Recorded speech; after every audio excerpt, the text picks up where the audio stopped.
Akwando eMusa igama kuPastor Nixon Lufika inamba isebenza kusukela ekuseni ya-5 ntambama isetshenziswa umuntu ongumlandeli we-channel oyimember ye-channel kuphela. Nakhona isebenzisa kuma-calls engifonela hayi ngu-WhatsApp. Abantu kabaye kungifonela ekuseni ngovivi, abantu abaye kungifonela ebusuku, abantu abaye kungu-WhatsApp, abantu abaye kungithumela ama-SMS. Nomvula Sithole lesawubona phasa ngicela ukubuza la ukuthi uchaza lapho ubaba omdala esichabela umbhede kuze kugeleze phansi.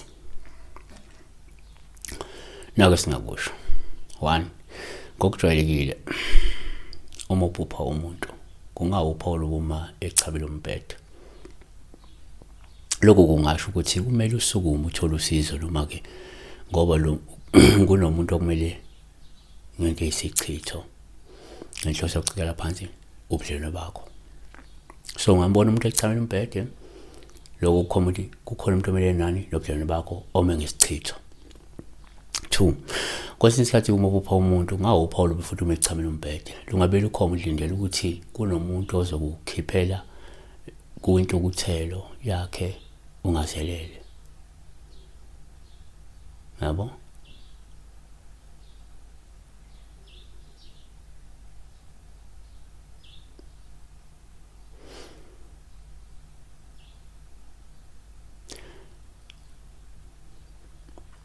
Three, yenzeka futhi uma uphupha umuntu kube uPaul nje uma echamela eqhamile echamela umbhede olungasho ukuthi kungenzeka wena unomakhwapheni ongenzeka agcina ukukhulelisile noma ke ozogcina kufaka uphehlazweni akukanye akufake isichitho ukuze ezosala yedwa kuwe. Yabona? 4 uma uphupha umuntu kungawuPaul uma echamela umbhede wakho.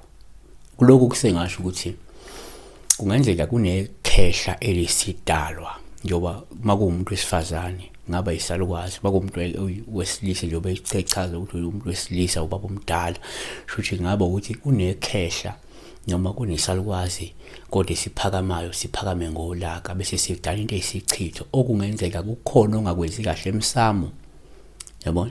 Ongakwenzi kahle esidalweni sakho okucinile isidalo bese siphakama ngento ewulaka silethe isichitho kuwe kulobo budlelwano lobo noma ngenzeka lo muntu loyo onayo abamfuni sebazamile ukuhlukanisa la awufuni wena bese belethe into eyisichitho ke manje noma ke le mimoya yakho lezi dalo zakini seyilethe into eyisichitho zezinehlukene ngoba awufuni ukuhlala lo muntu wena kanti njengoba kuyena umuntu wakho noma lo muntu nobungozi noma lo muntu sekukhona okungakwenzile kwenza lezi dalo zingasamfuni.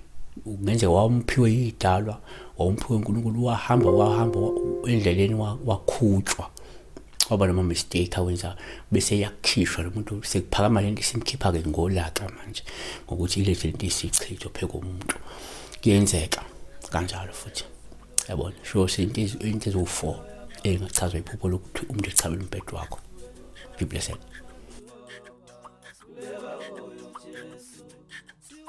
Siweni phansi lematulu,